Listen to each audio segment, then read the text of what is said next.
Hey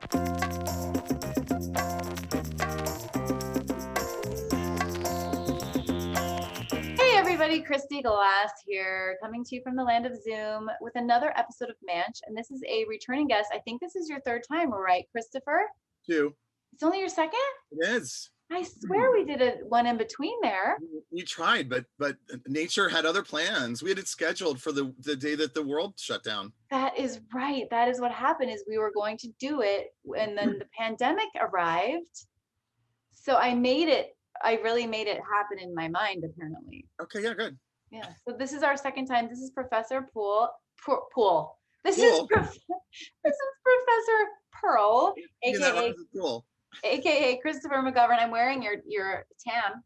It looks really cute on you.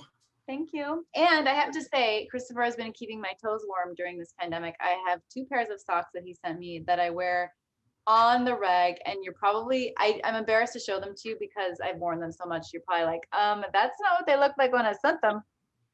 Look, that means they're well loved. It's okay. You're very knit-worthy. Thank you. Very knit-worthy lady. So what are we wearing today? Because people always ask. I'm wearing the Moon sweater by Rowan. It's with their Rowan, I guess it's their bulky base. And of course, what's the name of this, Christopher? So it's the Southwestern beret, and it's on Ravelry. And it's a Shetland Spindrift, which Love is not, Spindrift. it once you block it, use a little eucalyptus, give it a soak. It's not, people are afraid of that. You call it rustic, right? You have a word for wool. Yeah, I'll say rustic or farm yarn. Yeah. It's not scratchy though, right? Yeah, I love it. Yeah. And what are you wearing? Oh, so this is the Pierre shawl by Stephen West. Now, can we take a second? Did you see the honey picture? No. Oh. So he's launching I think it's honeycomb something, or it's honey, it has honey in the word. He is covered in honey, and he's knitting or holding the thing, and there's honey, and he's shirtless, and he's fuzzy. And all I was imagining is the after session. I don't think it's Photoshop. Yes. Here it is. Oh, right. Wow. Okay. Yes, there he is. And this is Pierre shawl, which has no honey on it or anywhere near it. But I saw that picture, and the first thing I thought was, because I was like, oh, that's gonna rip out.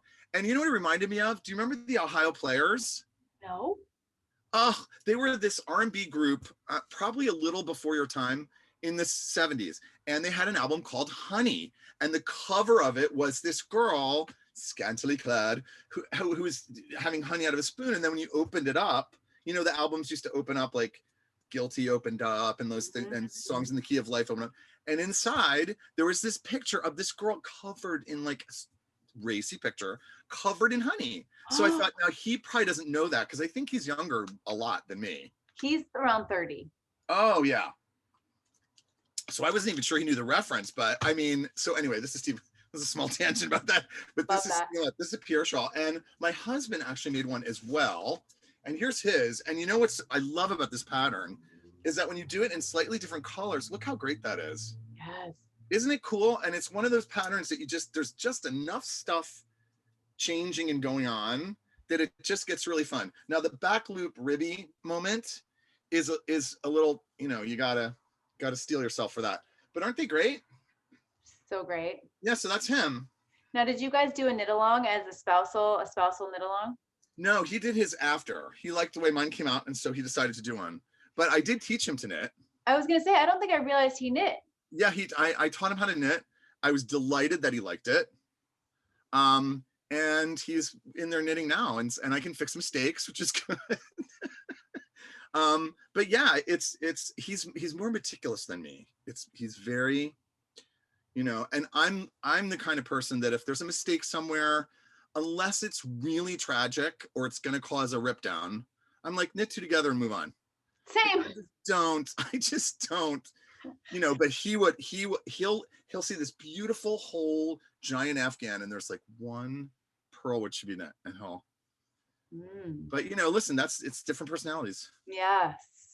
And that is actually an interesting point about knitting, is I wonder what it says about our personalities, how we problem solve.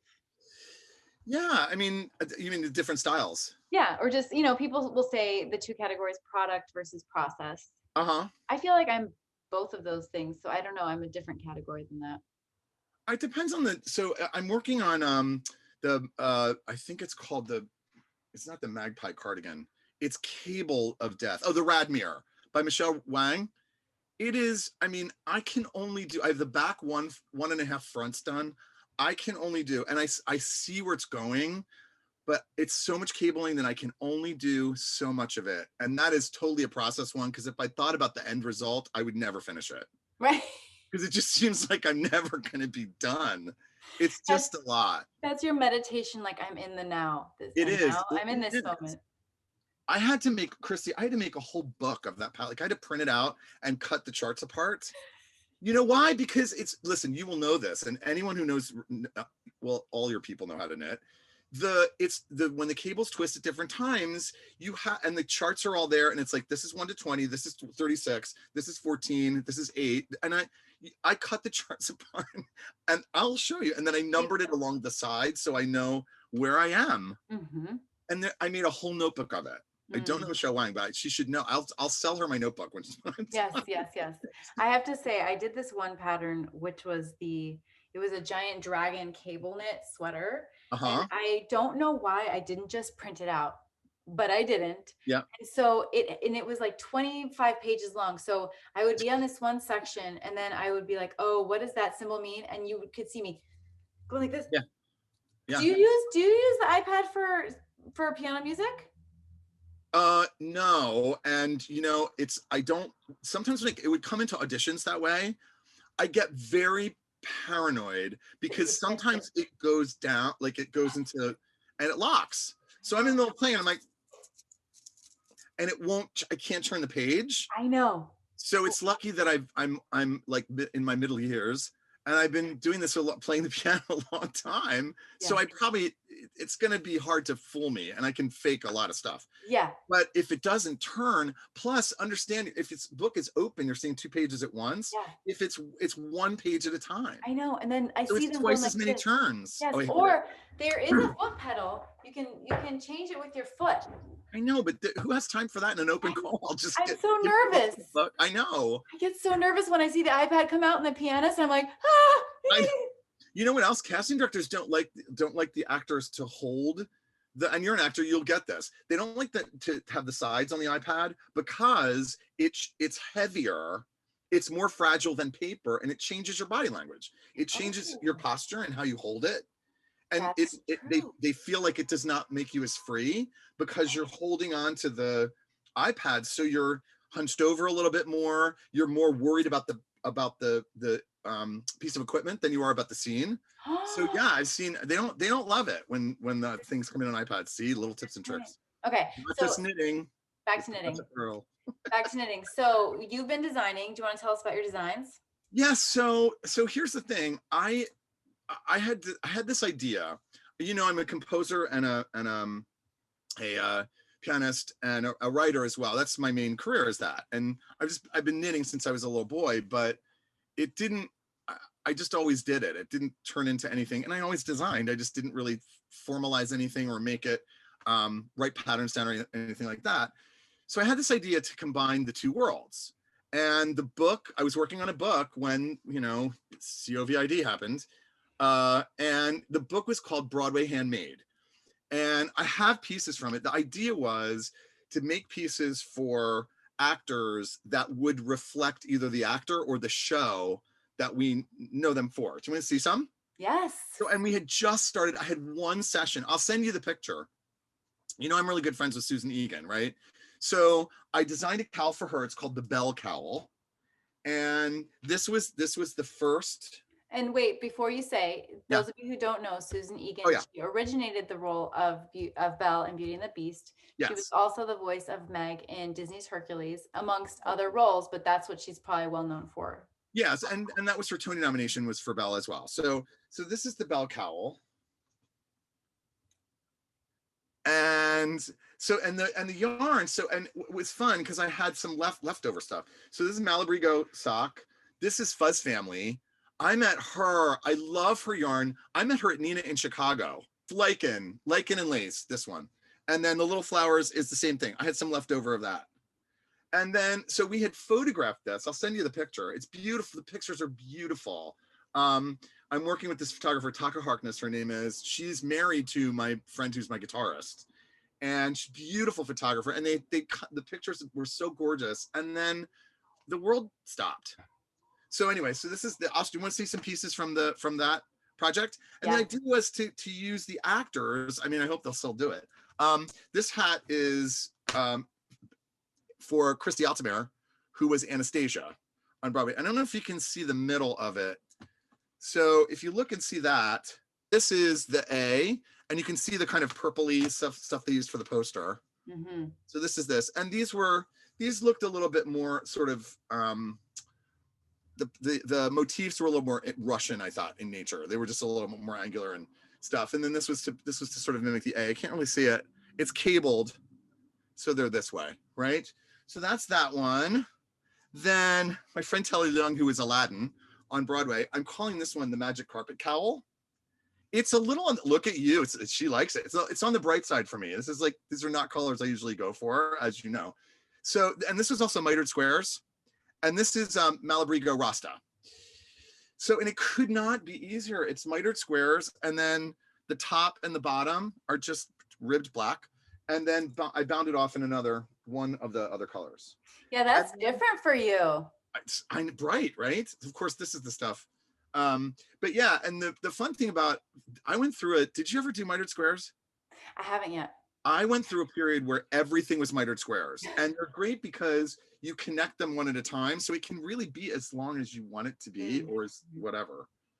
I did do a sweater top that ends like kind of in mitered squares. Like that's what the little edging is. And yeah.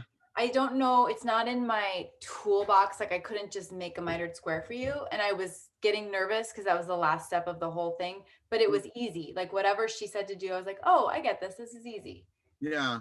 No, they're really fun. And they're also, I took a class and I'm going to take it. I'm looking at your Knit and Escape brioche class, by the way, because there's a brioche and mitered square. I just need to see you do it. And then I'm good. And YouTube won't do it for me. Here was my test for this. For that one. And this is Seventh Floor Yarn, who I met at the King's Fiber Festival in Brooklyn, which thank God that was good this year. Yes. I at least got to do something yarny that was outdoors with everybody. Even if, I saw Catherine from Brooklyn Generous, I was like, oh, how are you? And everyone's like in their, but anyway. Okay, I feel like this one is Peter and the Starcatcher, the one you just showed. This one? Do you like it? Mm-hmm. That's Peter and the Starcatcher to me. I'll make you one in your colors. Love it. I'll have to find them. This one, I'm not sure who's going to do this, chats, because I just love the colors so much. So this is Stephanie's yarn. This is Asylum. But I love that I made a little cabley heart. And then there were hearts here and here. And then the top. I mean, it's fun, right? And is that Sparkle DK? It's yes, it is. The gray is sparkly and then the red is not. This one is this is Farmer's Daughter, and it's again like not really for me. I had this done. I wore this last year to Vogue Living Live. I just did it. It was my first one. I know this is the worst year ever. I kept saying it's just the worst year. Well, I know we learned things. I'm tired of learning. I was gonna say Vogue did happen in 2020. It did happen. I know it did. It did, but I just, 2021. I worry a little bit about, it's one thing, that I teach voice and I teach musical theater and song interpretation. I worry that we're Zoom is hardwiring our heads. So now, the idea of hugging people, now you're going to be like, oh, am I going to die of it? I feel a little better. I think when you get vaccinated, I think people are going to start to go, okay, people can be close again. We're social beings. I know. So I think it's really hard. And it's hard to teach kids, students singing when I can't see their mouth. Yeah. I can't tell what's wrong as easily, or I can't help them as easily. And I can't tell if their interpretation. Yeah. So my conservatory has been really bright. They have they installed these, it's also a film and TV school, so they get huge monitors. So this, half the students are on Zoom and half them are in person. So we're doing a unit on self-taping now. So I'm watching them and I can see them, at least see what they're doing, so I can help them more. My daughter started college and she's been doing choir. And they have these singers' masks that they wear. And just seeing her first collegiate choir concert with all the girls, because she was in a women's chorus, all of them spaced out, Yeah. you know, and then with these black masks on, it was, Yeah. I felt like I was in Handmaid's Tale for a second. It was just this very bizarre sight. Yeah. Yeah. And it makes me nervous that I don't want us to rewire into being afraid of each other. Yeah, you are gonna hurt me as compared to we should be together. Yeah, it makes me tangent. sad. Okay, keep going. No, it's okay. I looked at our last interview before this one. I was like, it's Tangerama. It's okay. It's totally good.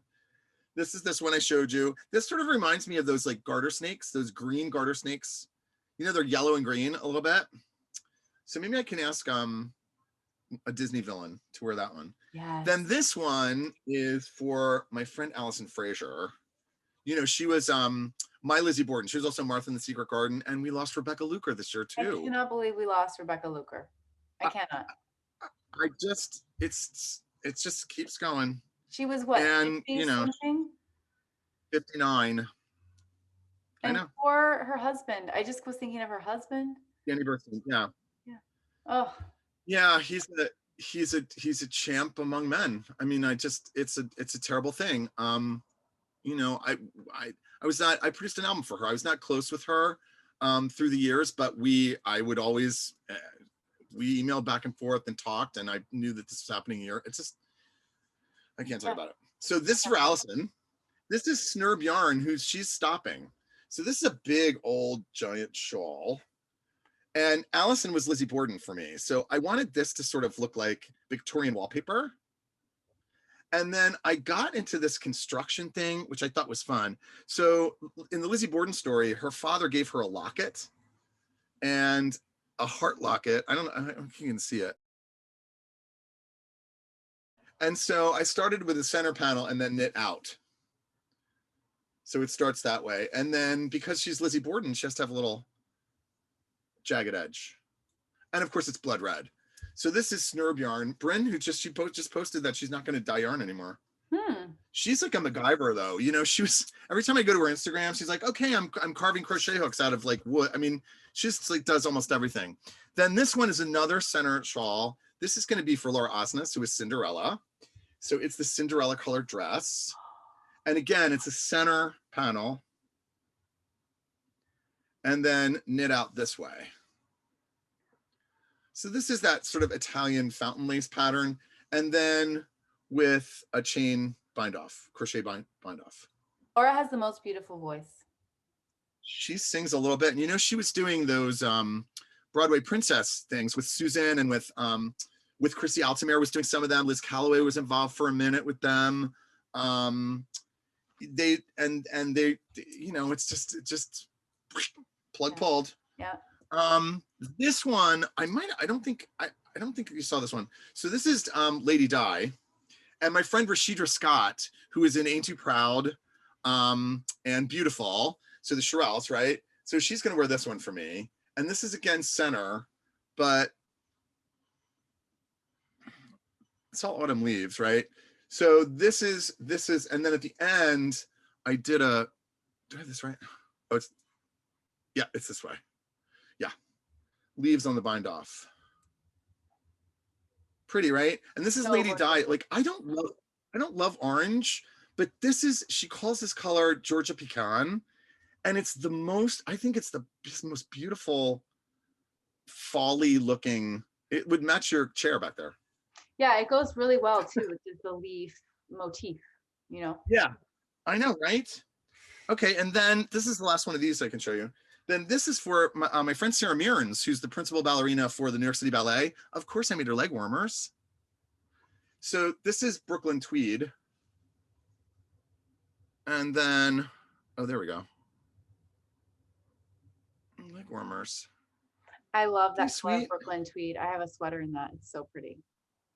The purple. Yeah, it's really pretty. Now, the thing about this, and I sort of found that, so I'm making the that Radmere cardigan out of Brooklyn tweed shelter. The thing is, if you pull too tight, it just, because it's not plied very tightly. It's true. So when I was sewing these together, I was like, wait, I'm not saying that when I was joining yarn, because they're in the round, I was joining yarn and I thought, oh, it's very fragile. Yeah. But once knitted up, it's strong. It's just it's interesting, right? Did you find that? I did. On that sweater, I must have broken my yarn like 4 times. So it's all about your tension. And then when you construct the sweater, really you should use a different yarn. Or they said that that in the that you should use a sock weight yarn that's the similar color. So here's the Radmere, here's the mid-process Radmere. Yeah, here we go. Right? My eyes are crossing thinking about working on it again, right? I think this color is called Yellowstone. You can't, it's not doing, the camera's not doing it because I'm right in the window. There we go. It's been like 4 different shades of green. Yeah. If you pull it back, you can see the color better. Pull it back. Oh, there we go. Oh yeah. You're so smart. You blogger, you. I can't believe it's pretty, right? Those cables. But those cables, I mean, look. Oh, Kristy, look. Here's the notebook. I made a whole notebook. And look what I did. Look how weird I am. Look at this back thing. There's no way to follow the charts unless you do, like an Excel spreadsheet. But now it's become a contest. I was going to say, I have all those numbers too that I always write when I'm doing patterns. On the sides. I do have fun news since I saw you. So I got published in a book. So, and you know how I did this? This is fun. Life in the Long Grass. Do you know her yarn? It's so beautiful, that yarn. And I wrote her a fan letter. So then she went to my Ravelry page and she went, do you want to design something? I'm putting a book together. So the first ever Life in the Long Grass book, right? There's my hat on the back cover. Isn't that fun? It's so fun. Beautiful. And then it's pretty, right? And her photography. And first of all, the book is this one's called Through the Trees. She has another one that just came out. And these photographs, and it's almost like a mini travel guide. So at the end, it's like, if you go to, I think it's Cork, if you go to, she has like little tips and tricks and where do you stay and all that kind of stuff. It's really a beautiful book. And the photography is just, I think Ireland is so beautiful anyway, but, and then there's one other picture of the hat in here, but look at it's just so pretty, isn't it? What an she has honor. One other picture. Are you kidding? I was like, what is happening? And it's just, I wrote her a fan letter, right? So you never know. Isn't that fun? Mm-hmm. And it was a great collaboration because she said, I said, what's the theme of the book? And she said, Through the Trees. She sent me some of the pictures, like those kind of what she was thinking of. And I said, well, and then she sent me the colors. So she sent me the colors that she wanted me to use because it was her line of yarn. And so I started sending her motifs and she go, oh, I like that one, but I like this about that one. So it was a really good back and forth collaboration on the finished project. It was really fun. So that was exciting. Yeah. Right? You've been so busy because you have been, did you stop working at all because of the pandemic? No. So my school, we're very fortunate. We're a small private school. So we were able to kind of pivot and turn our kids online almost immediately. Mm-hmm. And I think because singing was the super spreader and everybody was so terrified of singing. Well, so here's the thing. We were online from the middle of March, right before our Manch, interview got stopped. Then all summer we were online and I taught at another conservatory, another online musical theater program. And then in the fall, they were determined to come back, even though the cases had been low and all of that in New York. So I have a mask on, the students have a mask on, and half of them are on Zoom, and then they flip. So there's 2 sessions a week. Now, we have not had any cases transmitted in the school. I think somebody might have been, partying or whatever, and but our school is really smart about, they isolate them, everyone gets tested.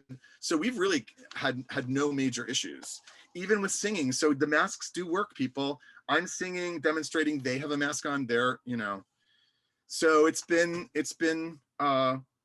worked. Yeah, and So, yet my point is, you've also been knitting like a crazy person. I have. That was your point, wasn't it? Well, tell me about the election knits. Oh, okay. Funny you should ask.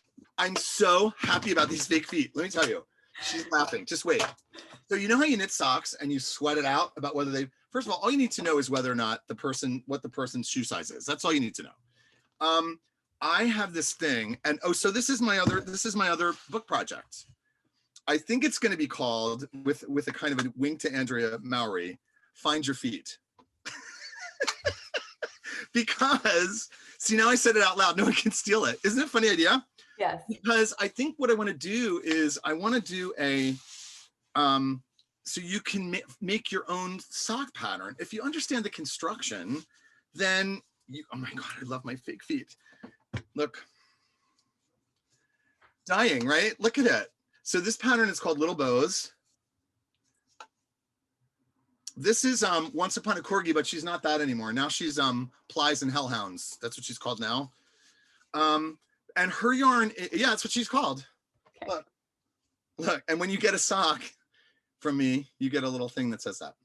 I don't know the name change. I'm not sure I get it, but so anyway, so the fake feet means that if you can try them on, and this will generally be okay if it's most people have a bigger foot.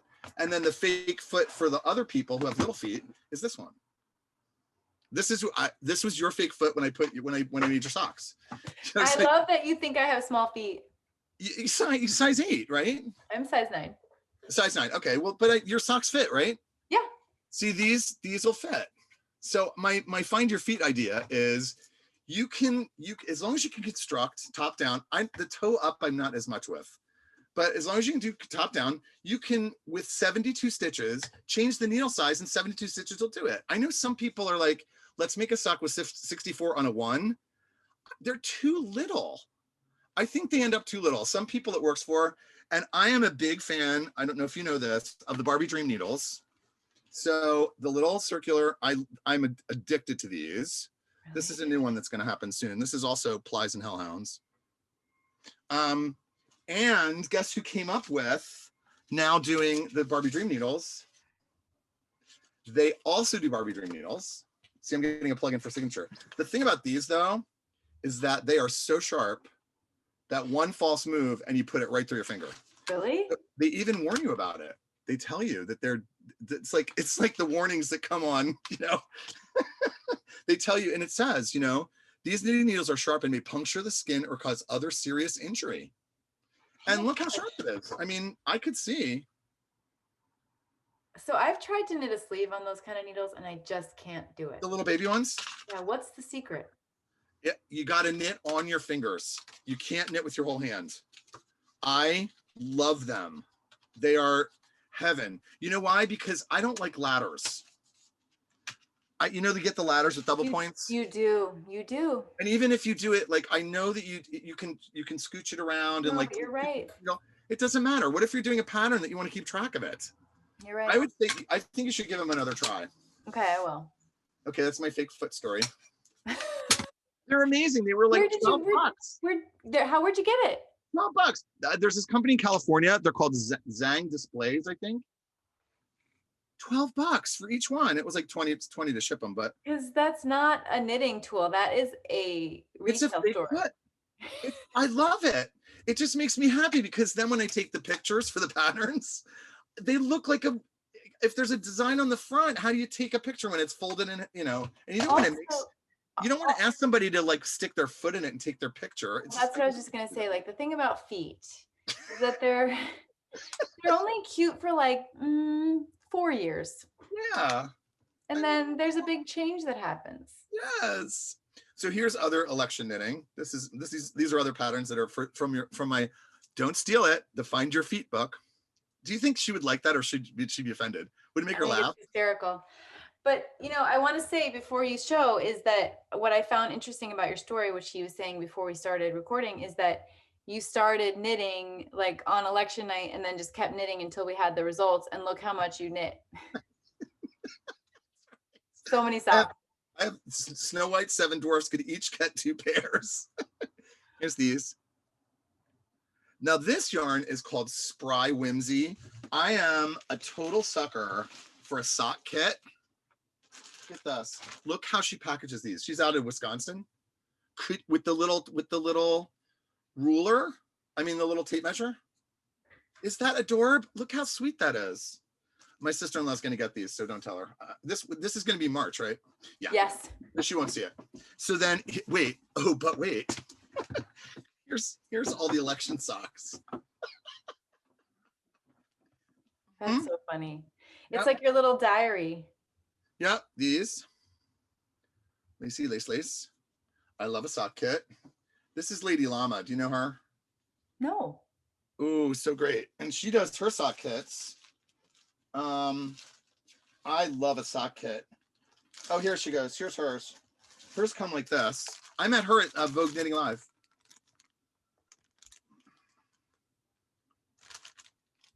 Two little balls.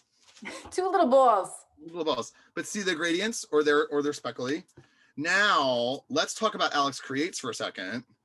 I've tortured him on Instagram all the time because he's not dyeing yarn anymore. But look at this. So these reminded me of like Razzles or Sweet Tarts. I think I posted them on Instagram with a picture of Sweet Tarts next to them. But look how his socks kits come. Oh yeah, because he does the ombre. Yes. But it's called his sock ombre. Come on. Yeah. I wish he would keep dyeing. I patronized him a little bit. And look how outside my color palette I am. Look at this. And I think green is one of his favorite colors, so that's a good one. You might end up with these. They did scream you. I don't see a lot of yellow in your life, but these are a lot of orange and pink and green. I could see you rocking these out. I have been using yellow lately and I'm loving it. Good. So then these are another Lady Llama ombres. Talk about the fabric that Lady Llamas makes because they look special. So she uses what does she use? She has different ones. This one is merino and nylon, but she also has BFL and nylon. And then she has one of them that's bamboo. So it's bamboo and it's what do you call it? Wool, superwash and bamboo in it. So it's a little slicker. This is another corgi when she was corgi before she was Plies and Hellhounds. 1 second. Right? Almost done. And then, and then I decided, oh my God, wait, I'm obsessed with that dog. Hey, hi. I'm not a dog person. Me either. Hi. Hey, hi, Lulu. I am completely obsessed with Louise, and I'm a cat person. Really? I never liked dogs, and I got to tell you this. I've always had cats. I was having a very bad day a little while ago, and it was the same day that you told about the Louise pooping in the Michaels day, and it made my whole day. I was having a really sad day, and you told this whole story about how you took Louise to Michaels because pets are allowed, and then she pooped, and then you got it on your hand, and I was. Mark came in and he's like, "What are you laughing at?" It's like Kristyglass took her dog to the Michaels, and it pooped. It had explosive poop, and then she had to clean it up. And I'm not a dog person for that reason. Oh, it's so gross. And thank goodness I had like 6 disposable masks in my purse because that is what I use.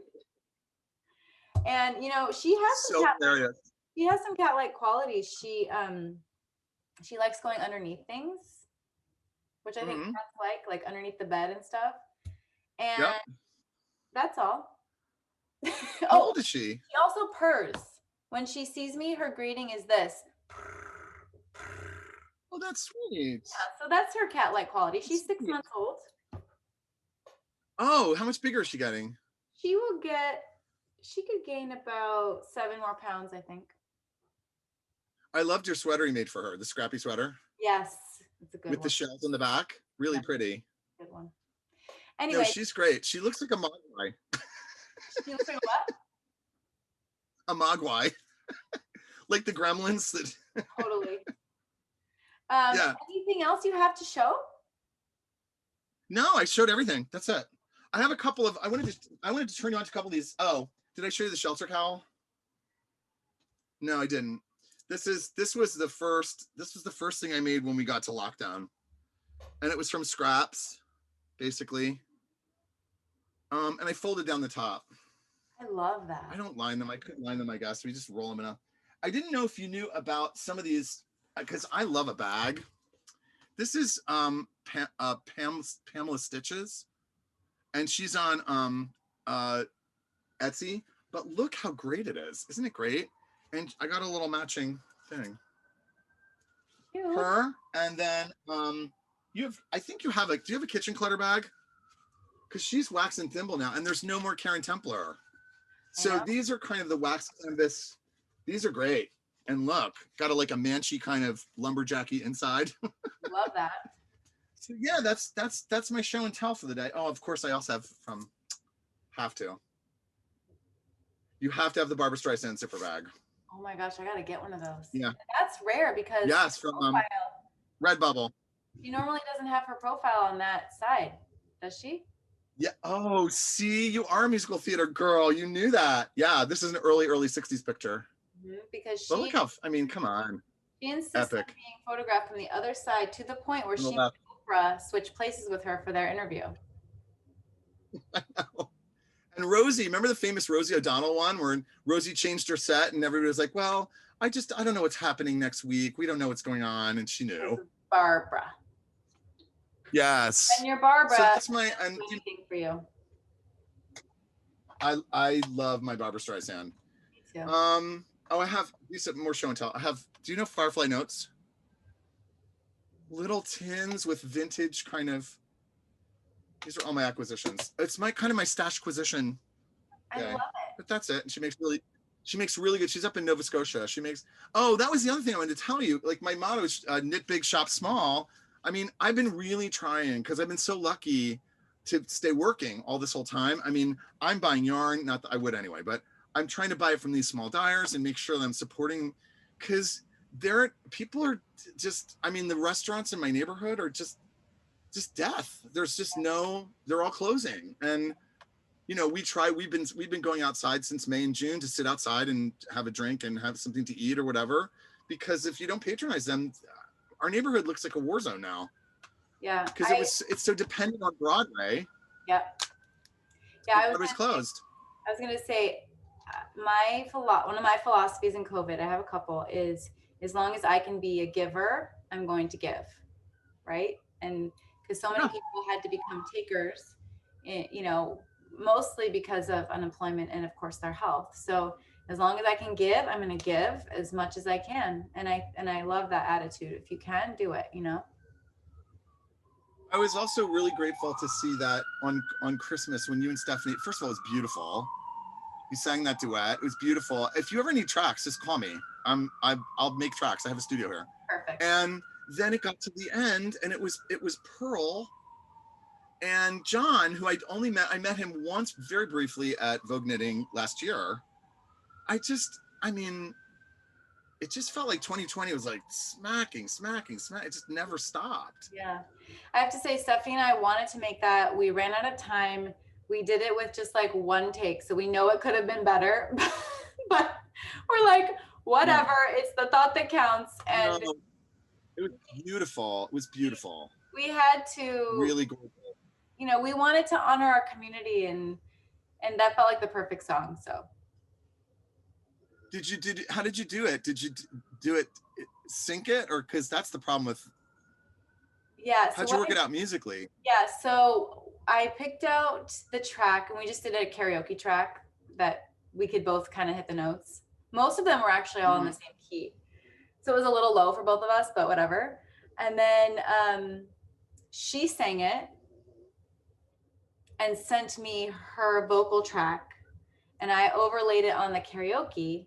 And then I recorded over that. Wow. So I like made up. But then you got her video. So then once I did the master of both of us singing, we then did the video to it.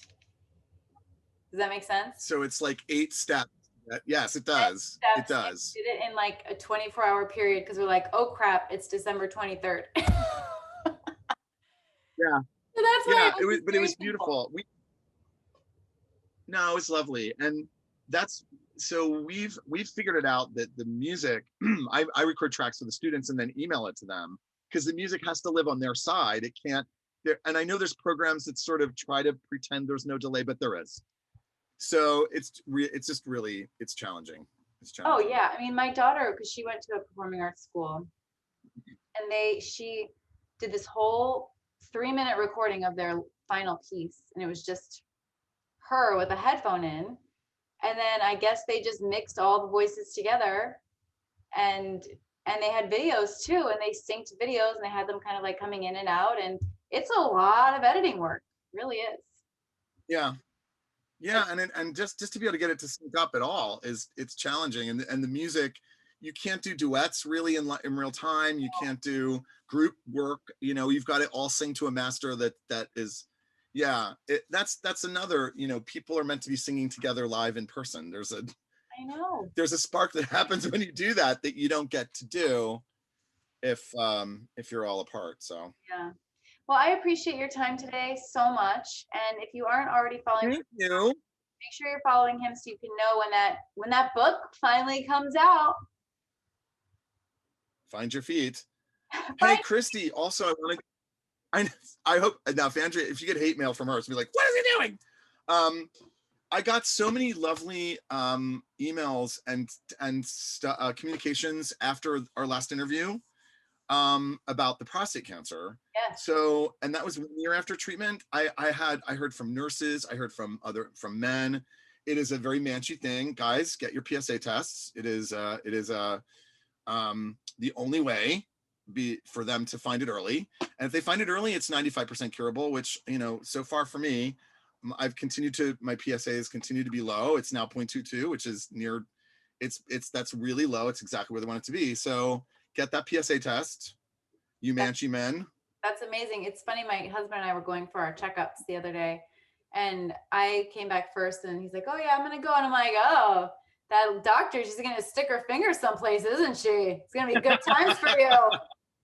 No, I mean, they don't do that as much now. They do it with the blood work. It's blood work now. That's good. I was just. But you should get it. I mean, he's probably young for it, but they usually say 45 to 50. Well, that's him. That's him. Time. Boom. Boom. Get on in there. Yeah. Well, thank you. It's so good to see you. You're the best. It's so good to see you. And I have to say, you've been so good at giving me little cheers and encouragements over this past 2020. So I thank you for thinking of me and, of course, sending the socks. It's easy to do, and there will be more in your future. Good. Looking forward to it. Well, I'm glad you have your foot model. I know, my fake foot. Find your feet. Find your feet. See you. Bye, Kristy. Patrons, be sure to check your messages because Christopher has donated a free pattern to all of you. And I'm sending it to you through our patron account. So check your messages. Thanks, Christopher.